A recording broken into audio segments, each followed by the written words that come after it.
We all know Taylor Swift is that pop star with a bag full of hits. But did you know she's more than just an expert at making hits? She's also very good at turning high-value men into her exes. Nonetheless, we can try creating a comparison between her hits and her exes, and as she has a handful of them and doesn't shy away from talking about them in her songs. Taylor appears to have mastered the art of shaking it off after a breakup, and appears to be on good terms with all the men she's previously dated. Keep watching this video to find out what Taylor and her exes have to say about each other. First up, Harry Styles. He might not be the biggest person Taylor has dated, but the former member of the One Direction band is arguably the most famous. Swift and Styles dated between late 2012 and early 2013. Although a brief period, Swifties share the opinion that the duo didn't build a major bond. Not much was known about whether Styles and Swift saw each other until they met at the Grammys almost a decade after their breakup. They were both nominees for an award in the same category. Styles ended up getting this award, which was his first Grammy win. Some folks expected Taylor to be a little upset, but she was genuinely happy for him. The pair even spent some time chatting backstage. Just like she has done with her other exes, Taylor penned down some of her experiences dating Styles in a song. Styles was a good sport about it. As he was speaking with Us Weekly in August 2013, he said, "It would be hypocritical of me to say she couldn't do it because everybody writes songs based on personal experience. I can't say I'd have dated someone less famous to avoid it. At least she's a great songwriter." Next is Joe Jonas.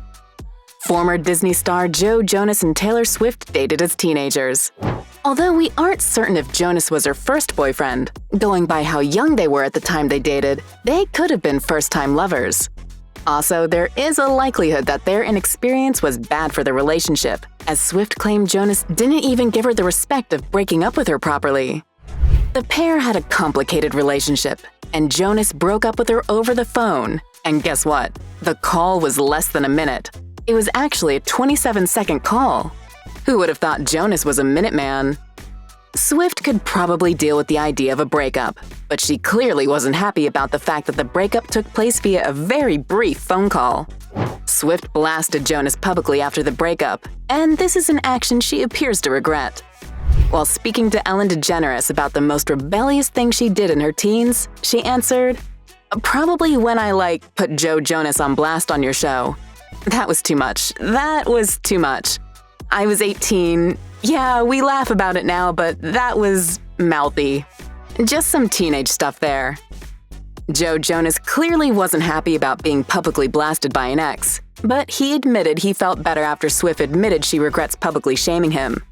While speaking with ITV's Lorraine in 2019, he said, "It's something that I probably was feeling bad about when I was younger, but at the end of the day, I've moved on, and I'm sure Taylor's moved on, and it feels nice. We're friends, and it's all good." Right now, it is safe to say Jonas and Swift are in a good place. She even sent him a gift for his baby after he had his first child in 2020. A lot of fans probably find this move funny. However, some believe she sent him something for the baby because of some lyrics in one of her songs. Most recently, we heard from Joe Alwyn.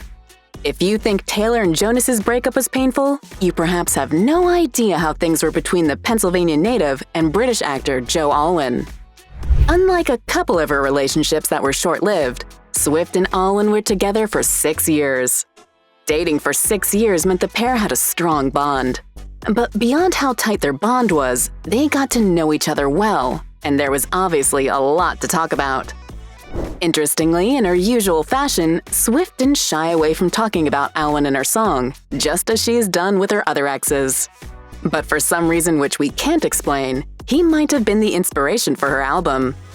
After ending things with Alwyn, Swift went on to drop an album titled The Tortured Poets Department. Of course, it is easy to see this album just like every other album she's made, but this isn't the case. You see, Joe Alwyn and some of his friends are in a WhatsApp group called the Tortured Man Club.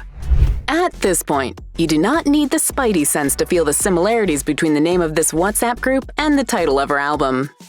Swift seemed very comfortable talking about what happened in her relationship with Alwyn. However, the actor had to wait up to a year, and after the non-stop publicity around Taylor and her new beau Travis Kelce, before speaking out and said, I would hope that anyone and everyone can empathize and understand the difficulties that come with the end of a long and loving, fully committed relationship of over 6.5 years. That is a hard thing to navigate. What is unusual and abnormal in this situation is that 1 week later, it's suddenly in the public domain and the outside world is able to weigh in. So you have something very real suddenly thrown into a very unreal space. Tabloids, social media, press, where it is then dissected, speculated on, pulled out of shape beyond recognition. And the truth is, to that last point, there's always going to be a gap between what is known and what is said. I've made my peace with that. While Alwyn was trying to keep quiet about his breakup, Taylor was out releasing what fans think might be facts about their relationship. Additionally, the tracks The Black Dog and So Long London are believed to be referring to the breakup. Unlike Joe Alwyn, who was concerned about Taylor writing songs about their relationship because of his privacy, John Mayer can be said to have taken the things Swift said in her song a little too personally.